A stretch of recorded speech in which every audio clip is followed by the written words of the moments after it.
It all happened so quickly, but after months of delays and protests, the 2020 budget drafted last year by former Prime Minister Saad al-Hariri's government has finally been ratified. The biggest challenges facing Lebanon's new government is a near-collapsing economy. It says its priority is to introduce a financial rescue plan.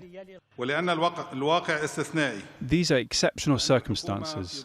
Nothing is normal in Lebanon today, and the complexities dictate we act with logic and urgency. While the bill was adopted by a majority of 49 votes, some MPs didn't attend, with a number of opposition members calling the vote unconstitutional. If it's a necessity to adopt the budget, then it can be a priority to return or postpone it until the government receives a vote of confidence on the new cabinet first.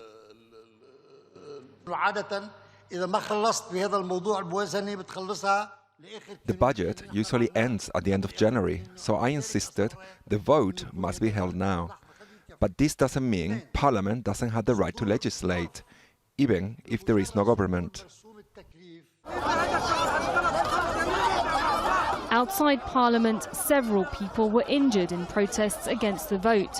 Security forces used tear gas in response to some who threw rocks at them. With security stepped up, protesters failed to stop politicians from entering Parliament to vote on this controversial budget. What was meant to take 2 days took just a few hours, with MPs eager to bring in these economic reforms as soon as possible.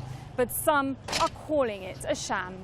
Many argue the budget isn't a true reflection of the current state of the economy, which has deteriorated further since nationwide protests started in October against corruption and the mismanagement of public funds. The new government will be going into the new year with the budget of the old government, so it's really very absurd and surrealistic, and we are definitely against it. But unfortunately, because of the forceful way that the protesters were treated, we couldn't stop the session from happening.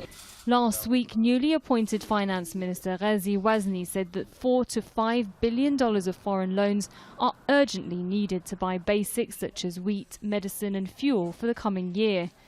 This year's budget includes further cuts to government spending, but it's not clear if this, among other economic changes, will be enough to meet the demands of millions of Lebanese. Sara, Khairat, Al Jazeera, Beirut.